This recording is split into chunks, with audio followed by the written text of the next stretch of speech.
कल्पना कीजिए, एक ऐसा देवता जिनका नाम सुनते ही तीनों लोकों में सन्नाटा छा जाता है, जिनकी एक दृष्टि पड़ जाए तो राजा भिखारी बन जाते हैं, जिनकी एक दृष्टि पड़ जाए तो सूर्य देव का तेज भी फीका पड़ जाता है, जिनकी एक दृष्टि पड़ जाए तो रावण जैसे महाबली का भी अंत निश्चित हो जाता है।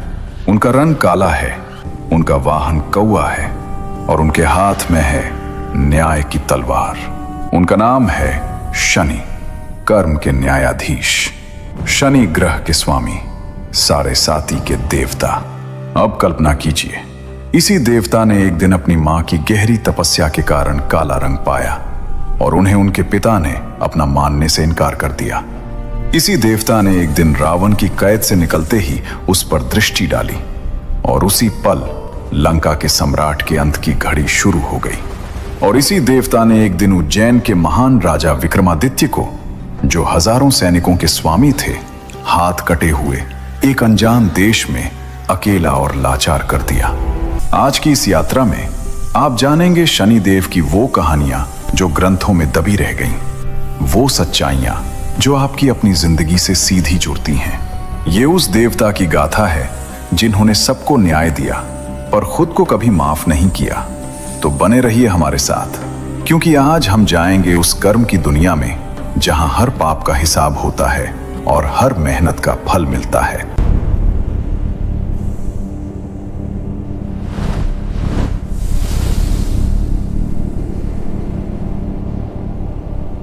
दोस्तों, सबसे पहले बात करते हैं शनि देव थे कौन।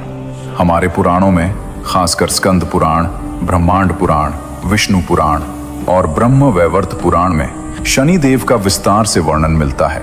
ऋग्वेद से लेकर महाभारत तक जहां भी ग्रहों की बात आती है, शनि देव का उल्लेख आता है। शनि देव सूर्य देव और छाया के पुत्र हैं। वो नवग्रहों में 7वें ग्रह शनि ग्रह यानी सैटर्न के स्वामी हैं। उनकी पत्नियों के नाम हैं नीलिमा और दमिनी। उनका वाहन है काला कौवा और उनका हथियार है तलवार और धनुष। लेकिन सबसे खास बात यह है, शनि देव को शनैश्चर कहते हैं। शनैः यानी धीरे धीरे, चर यानी चलने वाला। शनि सभी ग्रहों में सबसे धीरे चलते हैं। एक राशि पार करने में लगभग 2.5 साल लगते हैं और यही उनकी सबसे बड़ी पहचान है। शनि जल्दबाजी नहीं करते, वो इंतजार करते हैं, पूरा हिसाब रखते हैं और जब देते हैं तो पूरा देते हैं। शनि देव का हर एक प्रतीक एक गहरी भाषा बोलता है। उनका काला रंग अंधेरे का नहीं, गहराई का प्रतीक है। जैसे अंधेरी रात के बाद ही सुनहरी सुबह आती है। उनका वाहन कौवा, जो हर चीज पर पैनी नजर रखता है, जो बहुत बुद्धिमान होता है। यह बताता है कि शनि देव की नजर से कुछ भी नहीं बच सकता। उनका प्रिय धातु लोहा, जो मेहनत और कठोर परिश्रम का प्रतीक है। इसीलिए मजदूर, किसान और श्रमिकों पर शनि की विशेष कृपा होती है। और उनका रत्न नीलम, जो इतना शक्तिशाली है कि बिना ज्योतिषी की सलाह के नहीं पहनना चाहिए। शनि देव न्याय के देवता हैं। वो किसी के मित्र नहीं, किसी के शत्रु नहीं। वो केवल एक काम करते हैं, कर्म का हिसाब। लेकिन दोस्तों, यहाँ एक बहुत जरूरी बात है। शनि देव सिर्फ ग्रह के स्वामी नहीं हैं। पुराणों के अनुसार शनि देव यमराज के भाई हैं। दोनों सूर्य देव के पुत्र हैं। यम जहां मृत्यु के बाद न्याय करते हैं, वहीं शनि जीते जी न्याय करते हैं। मतलब यम वो न्यायाधीश हैं जो मृत्यु के बाद फैसला सुनाते हैं और शनि वो न्यायाधीश हैं जो जीवन में ही सजा और इनाम दोनों देते हैं। यह बात ध्यान से समझिए, शनि देव आपके दुश्मन नहीं हैं। वो तो एक ऐसे टीचर हैं जो आपको तोड़ते नहीं, गढ़ते हैं। लेकिन उनका तरीका बहुत कठोर है। अब जानते हैं उनकी जन्म की वो कहानी जो शुरू होती है एक धोखे से, एक परछाई से और एक ऐसी तपस्या से जिसने एक देवता को जन्म दिया। ये कहानी है उस दौर की जब स्वर्ग में सूर्य देव अपने पूरे वैभव में थे। सूर्य देव जो तीनों लोकों में प्रकाश देते हैं, जिनके बिना जीवन संभव नहीं, जिनका तेज इतना प्रचंड है कि देवता भी आंखें नहीं मिला सकते। उनकी पत्नी थी संज्ञा। संज्ञा जो विश्वकर्मा की पुत्री थी, परम सुंदर, गुणवती और धर्मपरायण। विवाह के बाद संज्ञा सूर्य देव के साथ रहने लगी। लेकिन एक समस्या थी, सूर्य देव का तेज वो असहनीय था। दिन रात उस प्रचंड प्रकाश में रहना संज्ञा के लिए असंभव था। उनकी आंखें चुंधियाती रहती थीं, शरीर जलता रहता था। संज्ञा ने बहुत कोशिश की, बहुत समय तक सहा, लेकिन एक दिन उन्होंने एक ऐसा काम किया जो पूरे इतिहास को बदल देगा। संज्ञा ने अपनी तपस्या के बल पर एक अद्भुत कार्य किया। उन्होंने अपनी परछाई से, अपने प्रतिरूप से एक स्त्री बनाई। उस स्त्री का नाम था छाया। बिल्कुल संज्ञा जैसी दिखती थी, वही चेहरा, वही आवाज, वही भाव भंगिमा। संज्ञा ने छाया से कहा, तुम यहाँ रहो, सूर्य देव की पत्नी का धर्म निभाओ, मेरे बच्चों का ख्याल रखो। लेकिन एक बात है, किसी को पता नहीं चलना चाहिए कि मैं चली गई। अगर कभी तुम्हें बहुत कठिनाई हो तभी मुझे बुलाना। छाया ने हाँ कर दी और संज्ञा अपने पिता के घर चली गई और वहां से वन में घोड़ी का रूप धारण करके कठोर तपस्या में लीन हो गई। सूर्य देव को कुछ पता नहीं चला। उन्होंने छाया को अपनी पत्नी समझा और कुछ समय बाद छाया के गर्भ से एक पुत्र का जन्म हुआ। वो बालक था काले रंग का, गहरी गंभीर आंखें, शांत चेहरा, एक अजीब सी दिव्यता। यही था शनिदेव। लेकिन उनका रंग काला क्यों था? क्योंकि छाया गर्भावस्था के दौरान भगवान शिव की इतनी कठोर तपस्या में थी कि उन्होंने खाना पीना तक छोड़ दिया था। भरी गर्मी में धूप में खड़ी रहकर शिव का ध्यान करती थी। इस तपस्या की ताप उस गर्भ में पल रहे शनि को मिली और इसी कारण शनि का रंग काला हो गया। शनि को मां की कोख में शिव की स्तुतियां सुनाई देती थी और वो जन्म से पहले ही शिव के भक्त बन गए। जब शनिदेव जन्मे, सूर्य देव ने अपने पुत्र को देखा, काला रंग। सूर्य देव के मन में शंका जागी। उन्होंने छाया पर संदेह किया, यह मेरा पुत्र कैसे हो सकता है? मैं तो स्वयं तेज का देवता हूं, तो मेरा पुत्र काला कैसे हुआ? उन्होंने छाया का अपमान किया और ये बात बालक शनि ने सुनी। बालक शनि, जो अभी बोल भी नहीं सकते थे, उन्होंने अपनी आंखें उठाई और सूर्य देव की तरफ देखा। एक पल, बस एक पल में सूर्य देव का तेज कम होने लगा। उनके शरीर पर पीड़ा आई। ये था शनि की दृष्टि का प्रभाव। जो उनकी नजर का सामना करे, देव हो या दानव, तकलीफ उठाता है। बाद में भगवान शिव की कृपा से सूर्य देव ठीक हुए, लेकिन पिता और पुत्र के बीच एक दरार पड़ गई जो बहुत लंबे समय तक बनी रही। और शनि देव ने एक प्रण लिया, जो प्रण आज भी उनके न्याय की नींव है। मैं किसी के साथ पक्षपात नहीं करूंगा, न राजा के साथ, न रंग के साथ, न देव के साथ थाऊंगा, न दानव के साथ, न अपने पिता के साथ। कर्म के आधार पर न्याय होगा और बस। दोस्तों, एक कहानी है जो बहुत कम लोग जानते हैं। ये कहानी बताती है कि शनि देव की दृष्टि इतनी भयंकर क्यों है। शनि देव की पत्नी थी दमिनी। एक दिन दमिनी को पुत्र की इच्छा हुई। वो शनि देव के पास आई, लेकिन शनि देव उस समय भगवान शिव की गहरी समाधि में बैठे थे, इतनी गहरी कि उन्हें बाहरी दुनिया का कोई होश नहीं था। दमिनी ने पुकारा, स्वामी सुनिए, स्वामी सुनिए। शनि ने कोई जवाब नहीं दिया। दमिनी ने फिर पुकारा, बार बार, लेकिन शनि अपनी समाधि में डूबे रहे। दमिनी की प्रतीक्षा क्रोध में बदल गई और क्रोध में उन्होंने शाप दे दिया। दमिनी बोली, आपने मेरी तरफ देखा तक नहीं, मेरी बात सुनी तक नहीं, तो मैं शाप देती हूं। जो कोई भी आपकी तरफ देखेगा वो संकट में पड़ेगा। आपकी दृष्टि किसी के लिए भी शुभ नहीं होगी। शनि देव की समाधि टूटी। उन्होंने दमिनी की बात सुनी। माथे पर शिकन आई। वो जानते थे एक बार दिया गया शाप वापस नहीं होता। उन्होंने दमिनी से क्षमा मांगी। दमिनी का क्रोध शांत हुआ, लेकिन शाप को वापस लेना उनके बस में नहीं था। तब शनि देव ने एक निर्णय लिया। उन्होंने अपना मस्तक नीचे झुका लिया। आज भी शनि देव के मंदिरों में उनकी मूर्ति नीचे देखती हुई बनाई जाती है, क्योंकि वो अपने भक्तों को अपनी सीधी दृष्टि से बचाना चाहते हैं। यही है शनि देव की करुणा, जो उनके भयंकर स्वरूप के पीछे छिपी है। एक देवता जो अपनी ही दृष्टि से डरते थे ताकि उनके भक्त सुरक्षित रहें। दोस्तों, अब वो कहानी जो रावण की सबसे बड़ी मूर्खता की गाथा है। रावण, लंका का सम्राट, 10 सिर वाला, शिव का परम भक्त, महापंडित, त्रिलोक विजेता। रावण ने वो सब हासिल किया था जो कोई नहीं कर सका, लेकिन उसकी एक कमजोरी थी, अहंकार। जब उसका पुत्र मेघनाद पैदा होने वाला था, रावण ने सोचा, मेरे पुत्र को अमर बनाऊंगा, इसे कोई ग्रह प्रभावित न कर सके। रावण ने 9 ग्रहों को यानी 9 ग्रहों के देवताओं को बुलाया और उनसे आदेश दिया कि तुम सब मेघनाद की जन्म कुंडली में अपनी अनुकूल स्थिति ले लो। 9 ग्रह बाध्य थे रावण की शक्ति के सामने, लेकिन शनिदेव ने थोड़ा खिसक कर ऐसी स्थिति ले ली जो मेघनाद के लिए अशुभ थी। रावण को पता चला, उसका क्रोध भड़का। इसी बीच देवर्षि नारद वहां पहुंचे। नारद मुनि जो अपनी चतुराई के लिए प्रसिद्ध हैं, उन्होंने रावण की प्रशंसा की। वाह रावण, क्या पराक्रम है। तुमने नवग्रहों को पीठ के बल लिटाकर पांव के नीचे रखा है। सच में तुम महान हो। रावण फूला नहीं समाया। नारद ने आगे कहा, लेकिन रावण, असली विजय तो तब होती जब तुम उन्हें छाती के बल लिटाते। पीठ पर तो कोई भी पांव रख सकता है, असली शक्ति का प्रदर्शन छाती पर होता है। रावण के अहंकार को यह बात लग गई।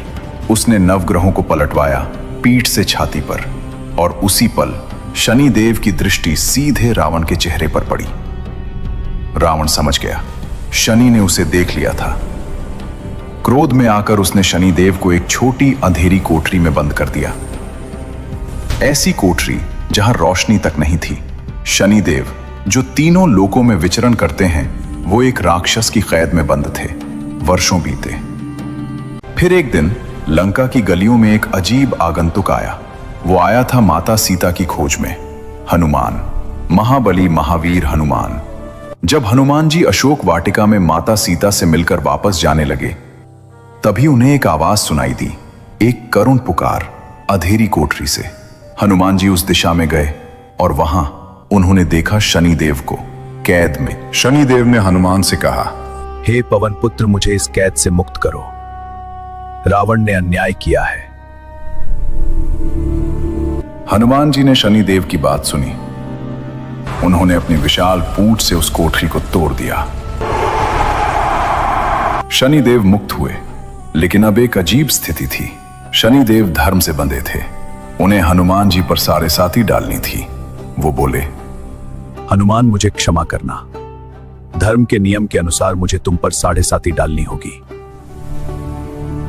हनुमान जी मुस्कुराए और बोले, ठीक है, आओ।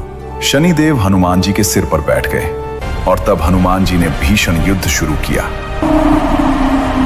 वो पत्थर उठाने लगे, पेड़ फेंकने लगे, राक्षसों को मारने लगे। शनिदेव सिर पर बैठे बैठे हर चोट से कराहते रहे। हनुमान जी के अटल शरीर पर शनि का कोई असर नहीं था, लेकिन हनुमान की मेहनत का दर्द शनि को हो रहा था। शनिदेव ने हार मान ली। हनुमान रुको, मैं तुम्हें छोड़ता हूं। हनुमान जी रुके। शनि ने कहा, तुम अजय हो, तुम पर मेरा कोई असर नहीं। एक वरदान मांगो। हनुमान जी ने कहा, मुझे कुछ नहीं चाहिए, बस एक निवेदन है। जो मेरे भक्त हों, जो शनिवार को मेरा स्मरण करें, उन्हें आप कष्ट मत देना। शनिदेव एक पल रुके और फिर मुस्कुराए। तथास्तु। दोस्तों, इसीलिए आज भी शनिवार को हनुमान जी की पूजा होती है और माना जाता है जो हनुमान जी का भक्त है, शनि की साढ़े साती उस पर अपना पूरा असर नहीं दिखाती। दोस्तों, अब वो कहानी जो शनिदेव के सबसे बड़े संकट की है। ये कहानी है पिप्पलाद ऋषि की। पिप्पलाद जो स्वयं भगवान शिव के एक अवतार माने जाते हैं। उनके पिता थे महर्षि दधीची, वही दधीची जिनकी हड्डियों से इंद्र का वज्र बना था। लेकिन जब दधीची ने यह महान बलिदान दिया, उस समय उनकी पत्नी गर्भवती थी। दधीची गए और कभी लौटे नहीं। स्वर्चा ने अकेले एक पुत्र को जन्म दिया, पिप्पलाद। मां ने बड़े दुख में पालन पोषण किया और एक दिन वो भी चली गईं। पिप्पलाद अकेले रह गए जंगल में एक पिप्पल के पेड़ के नीचे। पिप्पल के पेड़ ने उन्हें खाना दिया, इसीलिए उनका नाम पड़ा पिप्पलाद। जब पिप्पलाद बड़े हुए, उनके मन में एक सवाल था, वो सवाल जो हर अनाथ बच्चे के मन में होता है, मेरे पिता ने मुझे क्यों छोड़ा? पिप्पलाद ने देवताओं को बुलाया और पूछा, मेरे पिता मेरे जन्म से पहले ही क्यों चले गए? किसने उन्हें जाने पर मजबूर किया? देवता चुप रहे। पिप्पलाद ने आंखें तरेरी। देवताओं ने सच बताया। यह शनिदेव के कारण हुआ। उनकी कुंडली में शनि की ऐसी स्थिति थी कि वो पुत्र का मुख नहीं देख सके। पिप्पलाद का चेहरा लाल हो गया। वो बालक जिसने कभी पिता का स्नेह नहीं जाना, वो बालक जिसने मां को भी खो दिया, उसके भीतर से एक ऐसी तपस्या की अग्नि भड़की जो तीनों लोगों को हिला सकती थी। पिप्पलाद ने एक निश्चय किया, शनिदेव को इसका हिसाब देना होगा। लेकिन शनिदेव से लड़ना कोई साधारण काम नहीं था। पिप्पलाद एक ऋषि पुत्र थे। उनके पास न सेना थी, न हथियार, न कोई दिव्य शक्ति, लेकिन उनके पास था एक अटूट संकल्प। पिप्पलाद जंगल में बैठ गए, आंखें बंद की और शुरू की भगवान शिव की तपस्या। ऐसी तपस्या जो वर्षों तक चली, कठोर, अटल और असहनीय। न गर्मी की परवाह, न सर्दी की, न भूख प्यास की, बस एक ही ध्यान, शिव शिव शिव। जब भगवान शिव प्रसन्न हुए तो उन्होंने पिप्पलाद को दिव्य शक्ति और आशीर्वाद दिया, और उसी आशीर्वाद के बल पर पिप्पलाद पहुंचे ब्रह्मा जी के पास। हाथ जोड़कर मांगा, प्रभु मुझे चाहिए ब्रह्मदंड। ब्रह्मदंड, वो दिव्य अस्त्र जो स्वयं ब्रह्मा जी के पास है, जिसके सामने कोई भी शक्ति टिक नहीं सकती। ब्रह्मा जी ने पिप्पलाद को देखा, उस अनाथ बालक को जिसने न पिता का स्नेह जाना, न मां का साया पाया, जिसने वर्षों तक कठोर तपस्या करके यह क्षण मांगा था। ब्रह्मा जी का मन द्रवित हो गया और उन्होंने ब्रह्मदंड पिप्पलाद के हाथों में दे दिया। पिप्पलाद ने ब्रह्मदंड उठाया और शनिदेव की तरफ बढ़े। शनिदेव ने देखा, यह कोई साधारण ऋषि नहीं, यह वो बालक है जिसके जीवन में उनके कारण अंधेरा आया था। पिप्पलाद ने ब्रह्मदंड से शनिदेव पर प्रहार किया, एक भयंकर प्रहार। शनिदेव घायल हो गए।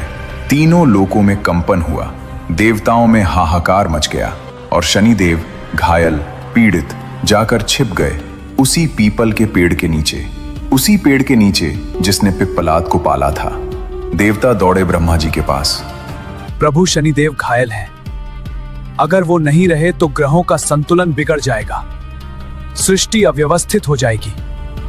ब्रह्मा जी स्वयं आए। ब्रह्मा जी ने पिप्पलाद के सामने हाथ जोड़े। ऋषिवर, तुम्हारा क्रोध उचित है, तुम्हारे साथ अन्याय हुआ, लेकिन शनिदेव के बिना सृष्टि का संतुलन नहीं रहेगा। इन्हें मुक्त करो। पिप्पलाद ने ब्रह्मा जी को देखा, उनका क्रोध धीरे धीरे शांत हुआ। बोले, ठीक है, लेकिन 2 शर्तें हैं। शनिदेव आगे आए, घायल, पीड़ित, सिर झुका हुआ। उन्होंने पिप्पलाद को देखा, उस बालक को जिसके दर्द का वो कारण थे। शनिदेव की आंखें भर आईं। पिप्पलाद ने कहा, पहली शर्त, 16 वर्ष से कम आयु के किसी भी बालक को आप कष्ट नहीं देंगे। शनिदेव ने सर झुकाया, स्वीकार है।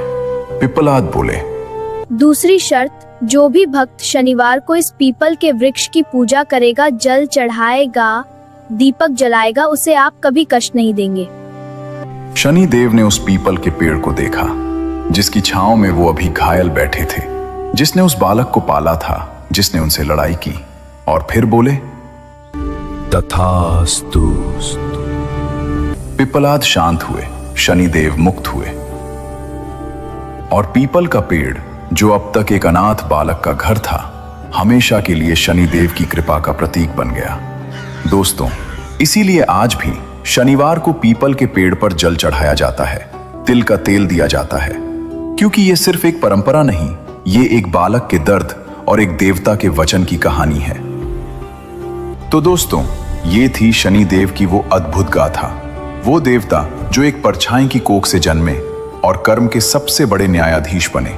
वो न्यायाधीश जिन्होंने अपनी दृष्टि को झुकाया ताकि अपने भक्तों को बचा सकें। वो शक्ति जिसे रावण ने कैद किया, लेकिन उसी दृष्टि ने रावण का अंत निश्चित कर दिया। और वो गुरु जिसने राजा विक्रमादित्य को हाथ काटकर सिखाया, सच्चा राजा वो नहीं जिसके हाथ में तलवार हो, बल्कि वो जिसके हृदय में धर्म हो। शनिदेव हमें सिखाते हैं, अहंकार कितना भी बड़ा हो, कर्म के सामने टिकता नहीं। कठिनाई जब भी आए, ये सजा नहीं, परीक्षा है। और जो इंसान ईमानदारी, मेहनत और भक्ति से जीता है, शनि उसके दुश्मन नहीं, रक्षक बन जाते हैं। अगले वीडियो में हम लाएंगे यमदेव का रहस्य, सूर्यदेव की अनसुनी कहानियां और नवग्रहों का वो अनजाना इतिहास जो आपने कभी नहीं सुना। अगर इस कहानी ने आपके मन को छुआ हो तो लाइक जरूर करें, कमेंट में लिखें जय शनिदेव और बताएं कि शनिदेव की कौन सी कहानी आपको सबसे ज्यादा पसंद आई। चैनल को सब्सक्राइब करें और बेल आइकन दबाएं ताकि कोई कहानी छूटे नहीं। अगले वीडियो में मिलते हैं एक और रहस्यमयी यात्रा के साथ। तब तक के लिए जय महादेव, जय शनिदेव, जय श्री राम।